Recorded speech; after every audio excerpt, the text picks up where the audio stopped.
Hey guys, in this video, I'm going to show you how to export a Lusha list into an Excel sheet.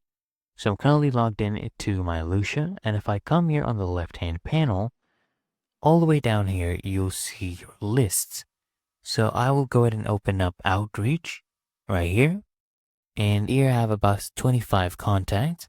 So I can decide to come here and click on specific contacts, right? And I can export these to a CSV, or I can click on this button right here. And what this will do, it will select all my contacts in this list. I've selected 25 of them. I had 25 contacts.